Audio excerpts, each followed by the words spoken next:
set of 9 videotapes provides an opportunity to share in a unique experience where Stafford Beer introduces an audience to the world of managerial cybernetics. The event took place over 5 days in July 1994 at the Falcondale Hotel near Lampeter in Mid Wales. It was organised by the Liverpool Business School at John Moores University, where Stafford is Honorary Professor in Organisational Transformation and a Senior Fellow. The aim was to provide a video learning resource by recording discussions between Stafford and an audience that had little or no previous knowledge of the subject. Over the course of the event, Stafford explains the development of the subject from the initial scientific discovery of cybernetics. Through his own development of managerial cybernetics, he introduces the tools and models that he has created to offer an alternative approach to conventional management practice. The resulting material embraces the key principles and models that have previously been introduced in his 13 books and referred to in many of his published papers. This is the first learning resource where all these have been brought together in one integrated way. Managerial cybernetics continues to be the only available scientific and coherent account of effective managerial practice. Stafford provides numerous anecdotes, applications and insights from the perspective of practitioner, manager and scientist.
Session 3 begins with the question of measurement and how do we choose what to measure. The measures that we already have are not necessarily relevant, as they are usually based on linear concepts and not on systemic ones. Systems are much more complicated than we think. In fact, they're usually a mess. Stafford pushes the audience to explore what would count as a measure of messiness. Ahsby's definition and the use of the word variety is introduced and used as a measure of complexity. Variety, therefore, becomes the focus for this session. The consequences of using low-variety models to deal with highly complex situations are discussed with examples in the economy, education, publishing, and printing. This leads on to Ahsby's law of requisite variety and an explanation of why so many management techniques fail to recognize what the system is and have inappropriate measures. Although the complexity of situations is often higher than we initially think, some of the complexity can be illusory. To illustrate this, Stafford leaves the participants with a problem called an exercise in what? See how they go about tackling this problem, even when there is a bottle of wine up for grabs. I have tried to paint a picture where we see that systems are much more complicated than we thought we may have thought they were. They're non-linear. They are immensely confused and complicated. We don't know where the boundaries are. They are basically subjective. Now, this is a mess. So what are we, and we also try to establish, I try to establish that the measures we use are the ones we happen to have. then they're not necessarily relevant, and probably aren't relevant because they're based on the wrong ideas. They are based on causation, linear, etc., etc. So the question I left with you was, well, what could you measure? What is it we want to measure? Never mind saying, is it possible? What do you want to measure, given this mess? Have a go. Say something. It's only goodbye. I want to measure where you are in the mess. Well, that's a good idea, yes. But that's, again, very subjective, isn't it? Yeah. Hmm. Would it have to be something which is common to all the parts in the... It would, wouldn't it? Yeah. See, spot on that. Now, money is usually used because various people... So I've managed to stop blackguarding economists so far, but it's been very difficult. They are mainly responsible for these oversimplified accounts of what things do, and for the fact that they say, well, money is the measure of all things. We can reduce everything to monetary terms. Well, I don't think you can. However, what Chris says is absolutely true, isn't it? That you need something which is capable of taking in all this mess and measuring it. Now, if it's not money, what is it? Now, you don't know yet, and I'm going to tell you, but the fact is, I want you to ask yourselves the question of what would it look like? What would it have to do? And Chris gave the first answer. It has to be available to the whole thing. What else could we say about it? What is going on here that matters? That the system works. That the system works? Okay, that's a very teleological answer. If you look at the mess we're in, what is the measure of the messiness? Is what I'm trying to get out of you. What? Somebody said it. Yes! Thank God somebody said it. It's the complexity. We are trying to manage complexity. Now, we used to say 40 years ago in management science, we have to deal with the 4 M's: men, materials, machinery, and money. So those are the things you measured. But actually, what you were trying to manage is complexity, not these 4 things at all. They are problems and constraints and all that stuff I mentioned earlier. So we need to measure complexity. Now, how do we do that? Well, we owe the answer to this to Ross Ahsby, whom I've mentioned already. He saw this with very great clarity, and he used the ordinary English word variety to measure complexity. Now, you say this has higher variety than that. You can see that that roughly means that it's going to be more complicated. But I've already told you Ross was meticulous. That's not enough. So he defined variety as the number of possible states. Now we're getting very hard-nosed and scientific, aren't we? The number of possible states of something or of the system is its variety. Now, the subject tonight is in fact variety, and I really want you to get a firm grasp on this, because it's the essence of cybernetics to me. Now, number of possible states. There's a light up there. How many states has it got? So, can't you count, Catherine? How many states? 2. 2, she got that. Yeah, great. Sure. Just a minute, I'll consult. Kate already got ahead of you. What did you say, Kate? 3, because it could be broken. Oh. Good. Doesn't that just mean that the light is off? It means the light's off, but it's not the states of the system we're trying to measure. Uh-huh. No, that's different, isn't it? But it could be, there could be other problems. It could actually be broken because of the electrical state. It could be 7 stages down there. Yeah, go on. Work backwards through the system. There could be no power. Right. Somebody just blew up the power station? There's been thunder. Yeah, now you're getting it. This is why things are complex. They're not as simple as they look.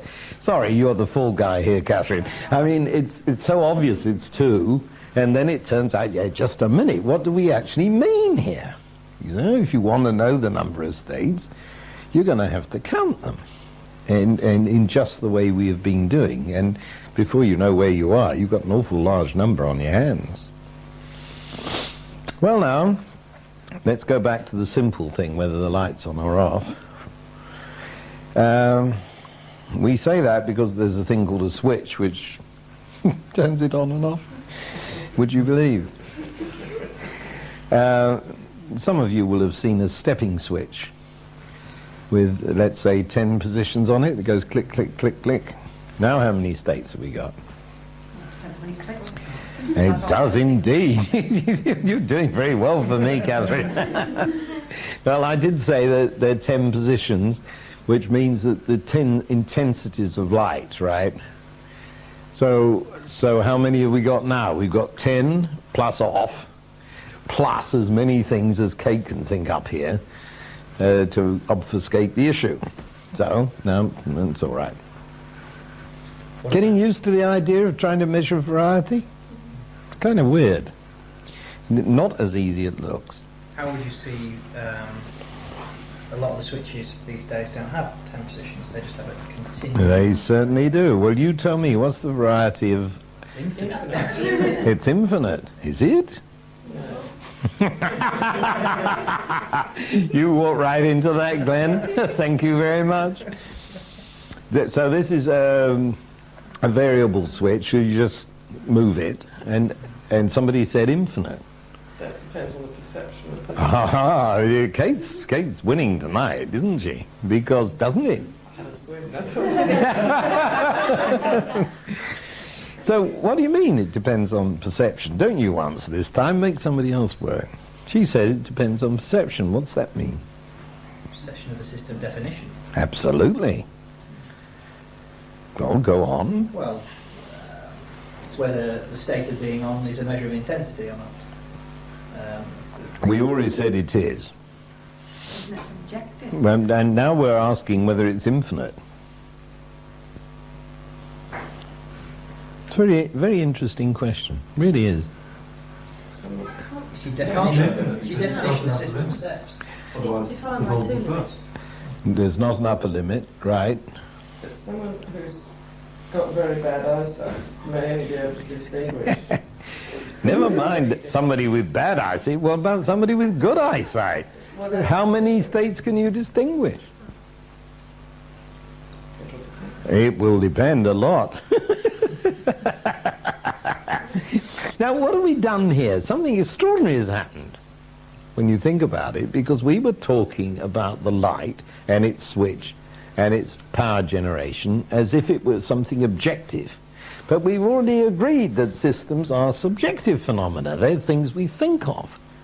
So what have we added, crucially added, when we talk about your perception of the system? Your perception. Yes. Individual's perception. That's getting better, you see. It's not a perception, it's just an abstract noun, isn't it? What perception?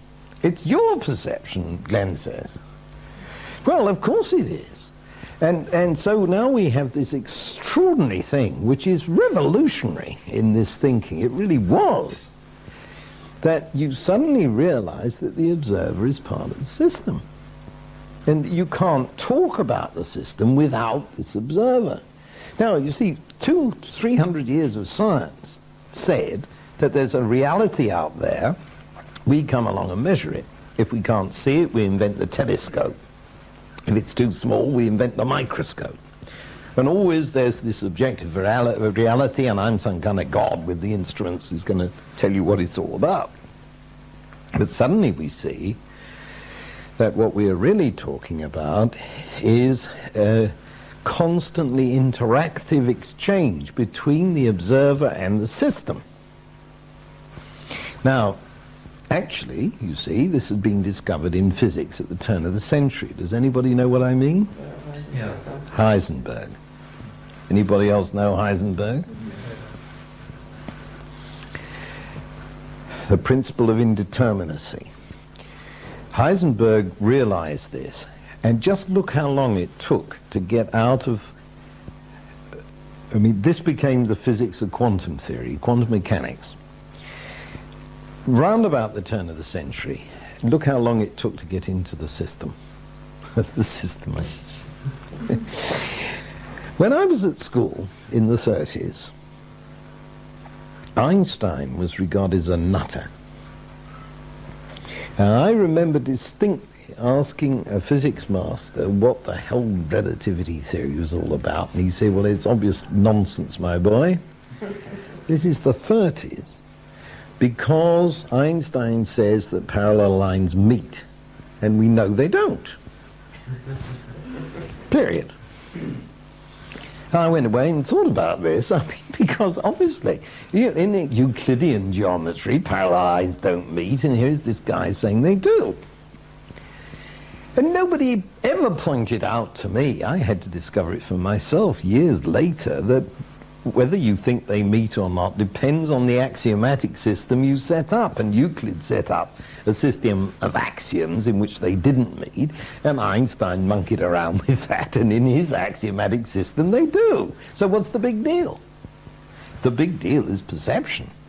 See, because it's not a question of whether something called parallel lines meet. There isn't anything in nature called a parallel line, my friends, is there? You know, it's a construct that we put on it. And so what we think about it is conditioned by the way we look at it, just like the red filter. So, we are in dead trouble here, you see, is what I'm trying to say to you. If we want to measure variety, we have first of all to specify what the system is that we propose to measure. And outstandingly, we have to include the observer in the loop. Now, the medieval people understood this. They had a thing called Ouroboros. Anybody heard of Ouroboros? Greek word. You may have seen the picture of Ouroboros without having heard its name. It's a snake that's eating its own tail, or two dragons which are eating each other. And this is a marvelous image, which shows us, you see, that that our whole language system and our whole perceptual system it does consume itself. And if you want to say anything, you've got to be very careful how you express yourself. Otherwise, you will get into some kind of linguistic masturbation, to put it crudely. Because you are just using the language you use to do the things you do with the language you use, and then you pretend it's something to do with something outside yourself. Well, this is hair-raising stuff. Does anybody know the name of the branch of philosophy which is defined neatly as what do we know and how do we know it? Epistemology. From the Greek episteme, which means knowledge. And what I was saying to you in the last session was all about epistemology, only I didn't admit it. You see, now we're coming to grips with it. It is about what we know and how we know it. Now, if somebody comes along and says, I can tell you how the economy works, and it's like this, and these are the words we have to use to describe it, how are you going to know whether this makes sense or not, given that it is a model, given that it is low variety model, please note, in a very complex situation? Ho ho, do we really need a low variety model in a highly complicated situation? I should say not. How are you going to know whether it works? Well, the only answer is, of course, if you apply the nostrums of the economist to the economy, does it have any effect? Hey presto, do I need to go on? It doesn't work. Now, we adopt monetarism, total disaster. So you say, oh, there's something a bit wrong with our I'm now introducing this word model more and more, because if you abandon the idea that there's a reality which we're supposed to, God is supposed to tell us about, or we're supposed to know about somehow, and substitute this notion of the observer trying to understand what the hell is happening in a very complicated situation, then it's obvious that the Robinson Crusoe kind of economics is not going to work. And if you want the proof, it doesn't.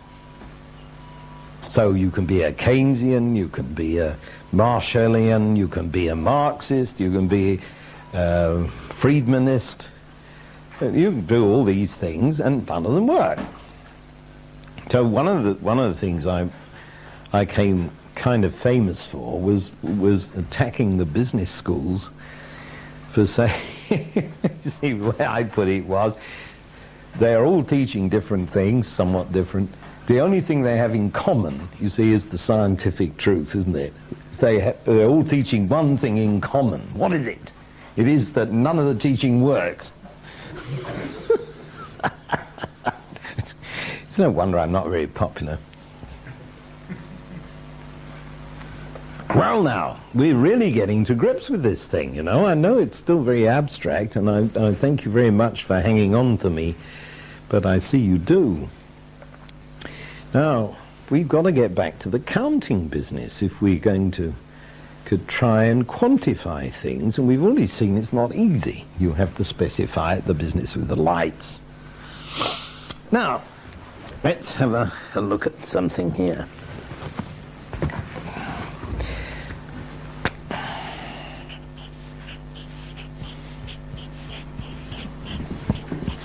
Somebody tell me the variety. 7. Good answer. 1. Somebody can count anyway. 7 factorial. Ah, you see, you're all getting suspicious. 7 factorial. 1. Who said 1? That's very interesting. I did. Why? Because, as we said, it depends how you perceive it. Yeah. If you perceive the more it's really simple crosses, Mhm. the same, then the variety is 1. That's right. You say I am in a universe of crosses. Yeah. Yeah, something like that. So we get V equals 1. Our next bet was V equals 7. Well, there's an obvious reason for saying that. Now, somebody already began to wonder if that was adequate. Where do you go from there? Well, if the crosses are off states, for example, Yes. then that's Yeah. where you start coming to 7 factorial. Yes, that's right. You start 1 from the Well, let me take a little discussion here before we get to that. See, if we're talking about a system, then we have a suspicion that this is a system, then these things are interconnected. And the question arises, how many ways are there of interconnecting 7 things? Who knows? Pardon? Depends if you arrange them in a line or in No, it's all the possible interactions. I didn't arrange them in the line for that reason. So this is related to this essay? Pardon? 6 times 7 is the answer. It is V equals n into n minus 1. And in this case, that's 42. Now, you're all very sophisticated people, because if you weren't, you would say it was 21. Why would that be?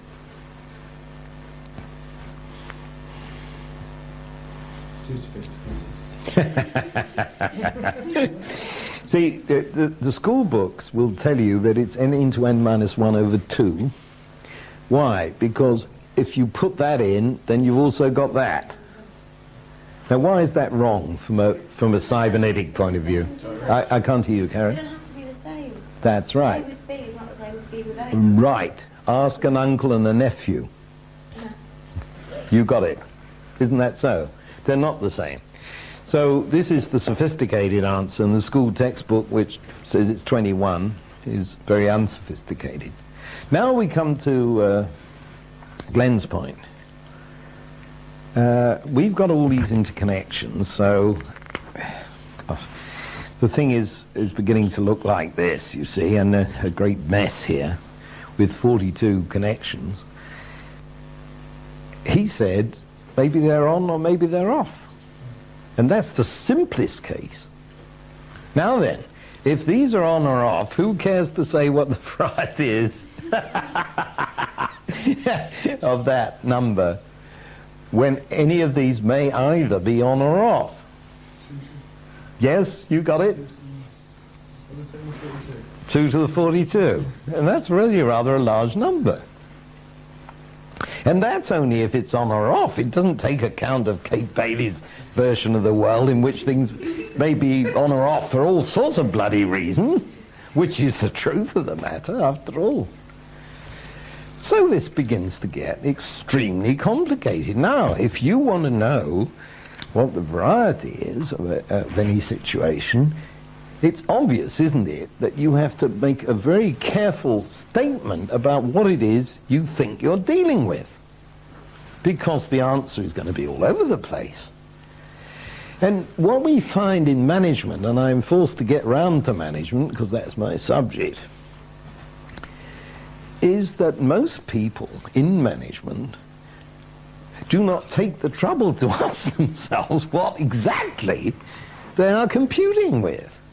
And why do you think that management and unions never agree about anything? It is because they're talking about quite different systems with quite different varieties. And here we have this very week, we've got a rail strike going on, and they're just not communicating. And they think it's possibly something to do with politics. I don't know what they think. But I'm the cybernetician observing this lot, and I say quite simply that they're not talking about the same system. And if they were, they wouldn't know how to measure it. And I hear managers talking very simplistically about situations which, when I go and talk to union people, are perceived as infinitely complicated because of families and social life, which is being reduced to practically nothing by a management who is saying, well, you know, time and a half, or something very, very simple. Well, I've told you that I've worked in all this stuff all my life, and I'm not a theoretician. Well, I am, I guess, but it's very much based on my own life. I have had many dealings with trade unions, and I've never once had the slightest difficulty with any of them. Now, why should this be? I'm not a damn genius. I mean, I think about those things. And I want to give you one very strong example of this. The height of my managerial career was as development director of International Publishing, which at that time was the world's largest publishing company. It was run by a man called Cecil King, who was a nephew of Lord Harmsworth. It was the thing in publishing. I was in charge of research and development and the whole of computers and all of this jazz for the whole of this enormous company. Think of the date, late 60s. I was the first person in the world to launch a publishing enterprise through screens, through electronic screens. It was called the Stockbroker Computer Answering Network, SCAN, and it put into stockbrokers' offices online, real-time information, changed everything. More or less destroyed the stock exchange, by the way, but it took them years and years to catch up with that, and then we had the, I don't know, you probably remember, it's not all that long ago, when the whole thing blew out of the water, because they didn't understand it at all. So, all of this. So I went to the two leaders of the trade unions. Now, they were very interesting people. Briganshaw was the key man here. It's too long ago for you to remember the name. But you see, I always start those negotiations with the belief that the other guy is a decent, sensible man, not some kind of blithering idiot who wants to destroy society, which it seems to be the way people treat this. So I said to them, look, printing has been the same for 500 years. We've just souped it up a bit. But Caxton would recognise the presses in the Daily Mirror just like that. They'd say, goes a bit fast, doesn't it? But that's all. Now, what we are going to do is we are going to scan these pages electronically. We are going to have automatic page composition. Now, by the time I was talking, we'd already got column composition. In other words, you could get a column that was right-hand justified, the hyphens and the margins being correct. Now we're talking about the whole damn page. This is rather linear. You know, although it's in 2 dimensions, it's a linear job. The whole page is a very different matter because you've got to put in the photographs and the works. Well, my lot solved the problem of automatic page composition, and you'll notice that this makes most of the printing unions redundant. So before I told my colleagues on the board about this, I saw the trade unions and I said, look what we got here.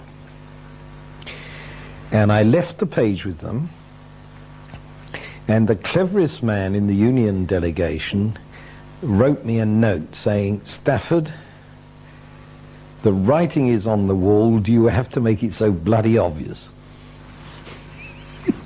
Isn't that nice? See, don't take this guy out to lunch and say, well, okay, what are we going to do? Now, the problem, of course, is that the unions are conceived like medieval guilds in many cases, and certainly in the printing unions. You know, you apprenticed your son, and he inherited the job, you know, and suddenly somebody comes along with a bunch of electronics and says, put away your hot metal, it's all over. So I said to them, look, it's obvious, isn't it? This is going to happen. Whether I like it, you like it, no, it's here. Now, how do we look after your members?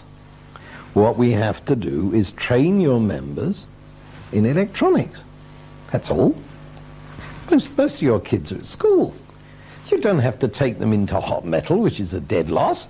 Let's put them into electronics. Now, I said, my company will subsidize that for you.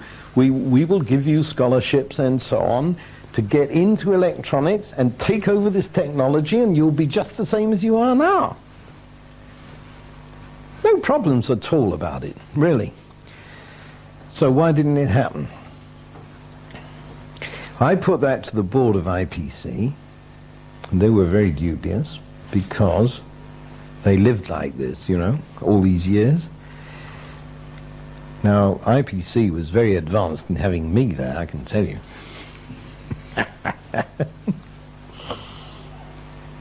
Associated newspapers, the Daily Express, and these people were not about to buy this one little bit.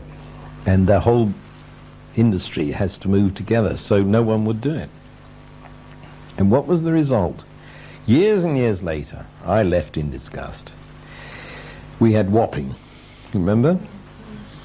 Where a kind of embattled city is set up in the Isle of Dogs with barbed wire and policemen all round it to keep the unions out, while they're junked in favour of electronic technicians. Now, this is an outrage. It's totally unnecessary. Now, I suppose you think I'm talking politics, and I suppose I am. I can't really help it, but I'm trying to give you realistic examples of what I'm talking about. This isn't airy-fairy stuff. We are trying to absorb the variety of the situation through the latest technology, which is a way of perceiving, isn't it? You're perceiving the world either through hot metal, to simplify it, or through electronics. And if electronics is coming, then it's what you've got to do, and you stop talking this jazz that would have made Caxton laugh. So there's an example of it. Now, what you've got to do is understand the system you're dealing with. I've now added understand the technology by which you perceive it. Keep your mind open that you won't have all the technology yet. There may be other stuff coming round the corner. So you've got to conceive of practically anything. Do realize that science fiction was never more than a couple of years ahead of science fact. Practically everything that is in science fiction has happened. Men on the moon, nuclear power, 20,000 leagues under the sea. When was that written? In the 19th century by Jules Verne. Was clearly a nuclear-powered submarine. He didn't quite know it, but it had this huge furnace which never went out. Well, we got one. No wonder they called the first nuclear sub Nautilus. Recognized it. So the human imagination is followed very fast by the ability to reify it. That's a nice word. I like that word. Anybody know the word reify? To make real. It's Latin, you know. Res, thing. To make it a thing. Yes, exactly, Lee. So we reify our imaginations, and we are constricted only by the models we have and the variety we can handle. This is a new universe, folks. It really is. And you start looking, this is why I challenge you to look at the newspapers. Start looking at it in this light, and you will find that the arguments people are having are bizarrely unreal. You know, they're living in a dead world. It's all over. And we have to find the new way. We have to look. Somebody here speaks Spanish, I think. It's you. Peter. Caminante no hay camino, se hace camino al andar. Do you know this song? I'll translate it because nobody else knows Spanish anyway. Walker, there is no road. You make the road as you walk. I could give you that as a motto. It's wonderful, isn't it? Because if you follow the roads everybody's laid out, you're going to get to the same disastrous consequence. I was reminded earlier this evening, I was walking around in Israel, my only trip to the Holy Land, totally mind-boggled by everything. And I was walking in the hills outside, in the hills of the Sea of Galilee, thinking about Jesus, and I ran into a signpost and it said Armageddon. And I thought, yes, the story of my life here. Yeah.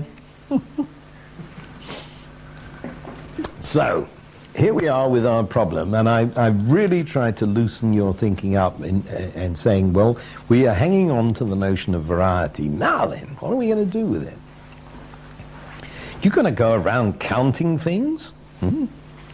And trying to imagine how large they actually are and trying to count. This won't do. Can't do it, you know. But we have been taught that measurement, mainly by accountants, we've been taught that measurement is an exact science, and that if there is a penny left over at the end of the day, the entire banking staff must be kept in to find this missing penny. But statistically, of course, the penny means nothing. It's experimental error. I mean, £1 million is an experimental error in most of this stuff. So that's not the way into variety. Now, let me try and gently suggest to you what is the way in.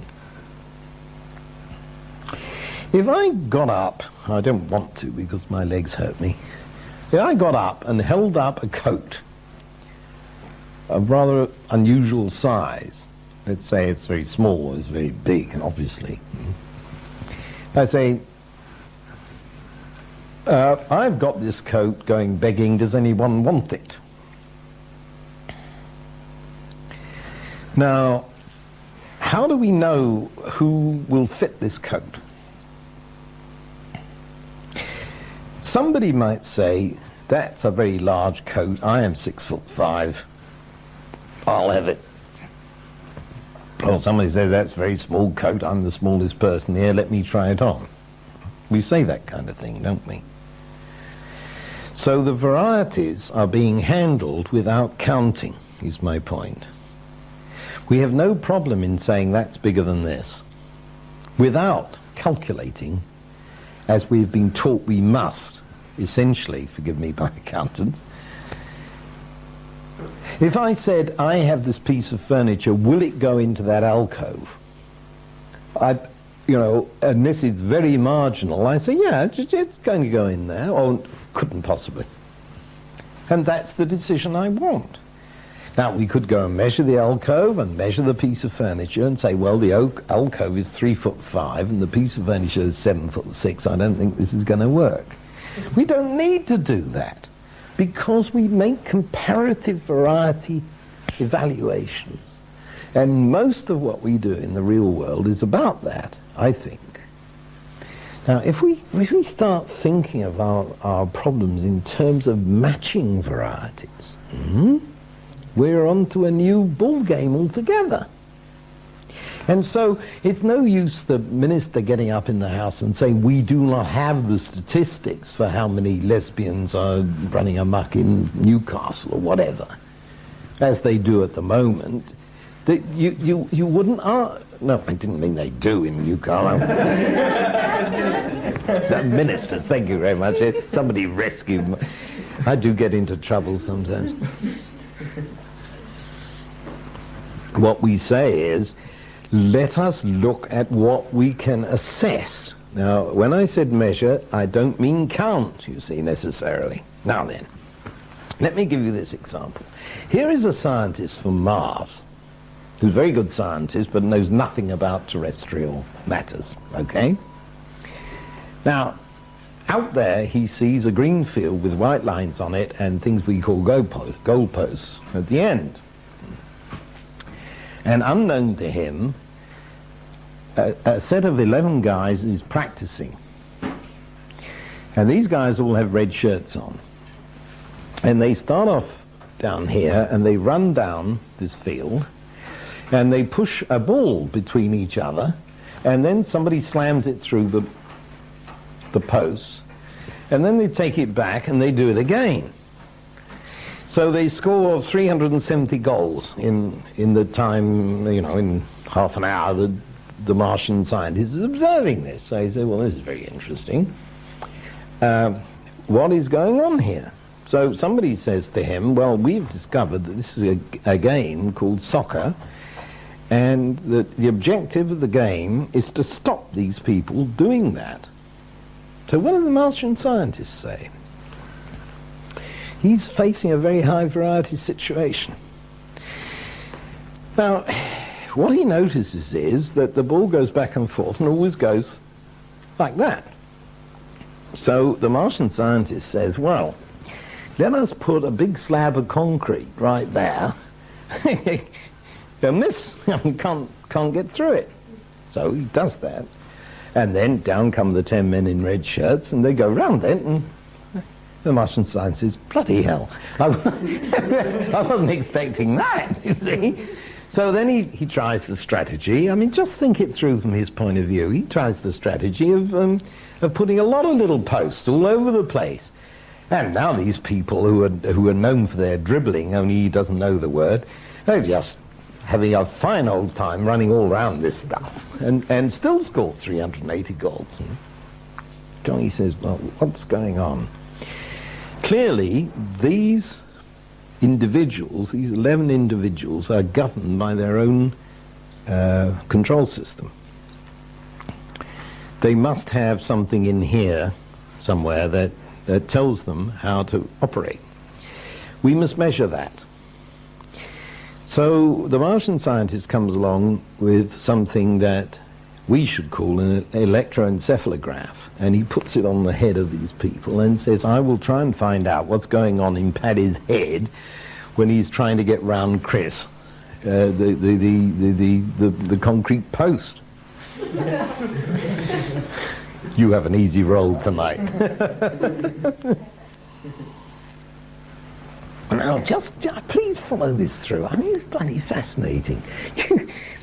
What are you going to do next? You get all these brainwaves read out, and now you say, well, clearly they're communicating to each other somehow. How are they doing that? I don't know. So you wire all these electroencephalographs up to a computer, and you try and make a model of the whole darn thing. Now, this isn't going to work because everybody's going to fall over the wires. So now you have a huge R&D project, which is going to cost the earth, as to how you transmit by radio to the computer what's going on in the brains. Now you only have the problem of finding out the model whereby all these brains are interacting. Now, does this not have any ring of truth to you? This is how we proceed with things. Now, what is the actual answer to the problem of how you stop 10 men in red shirts scoring all these goals? Take the goalpost away. Take the ball. Oh, there's an anarchist. What did you say? Take the ball. No, yeah, another anarchist. Come on, you know the answer to this. Put another 10 people on the field. Pardon, Dave? Put another 10 people on the field equally matched. They have to wear white shirts. Yeah. Exactly.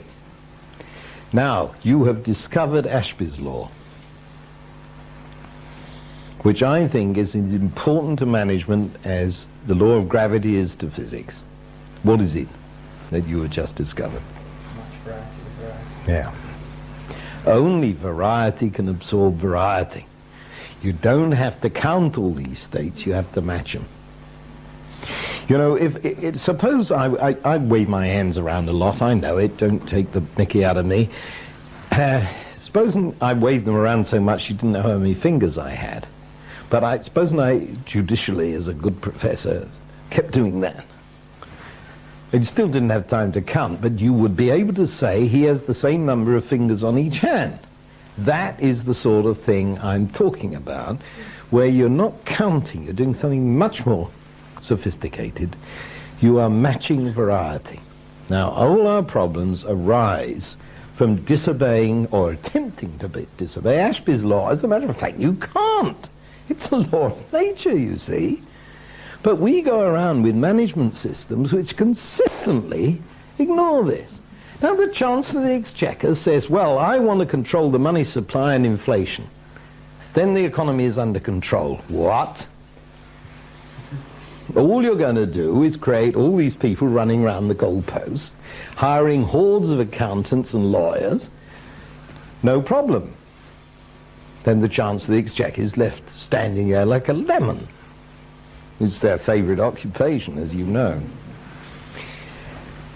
You've got a traffic policeman, stands at an intersection, the roads look like a swastika, they go like that and then turn round the corner, you see.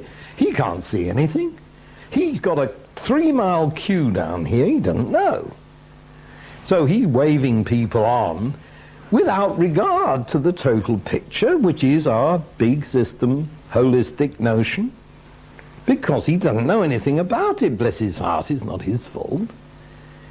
And what I am suggesting to you, and it's mind-blowing, I think, is that all our management techniques fail to recognize what the actual system is, can't measure it because they're using the orthodox measures, don't understand the law of requisite variety, move in there with a crowd of glowing stuff and say this is what we'll do, then it doesn't work.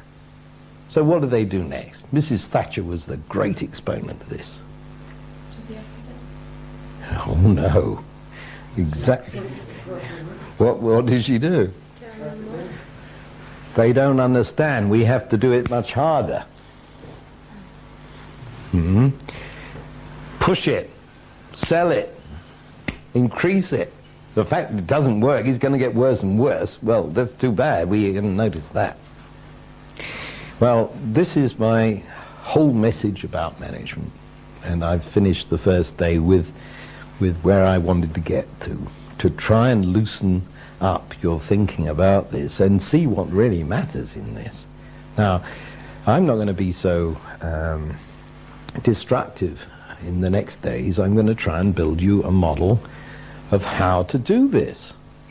But before I can offer that to you, you have to see why it is that our systems don't work, and you have to recognize that they don't. That's why the newspaper exercise. I want you to look at the newspaper and you will suddenly find, I guarantee tomorrow morning, I don't know what's in the newspapers, I'm not Merlin, I look like Merlin, but I'm not Merlin. You look at the newspaper, you will find examples lying all over the place of people who are trying to disobey Ahsby's law because they haven't recognised it. You know, it's that simple. It's awfully simple. All great ideas are simple. In fact, the only opponents of cybernetics, some of my dearest friends among them, say that the trouble with Ahsby's law is that it's a tautology. It's obvious and doesn't tell us anything. Well, I have tried to introduce it to you in a way whereby you can see that it does tell us something. Of course it's tautologous. The whole of mathematics is tautologous. If it weren't, it would be wrong. Doesn't mean to say it's useless. Does it?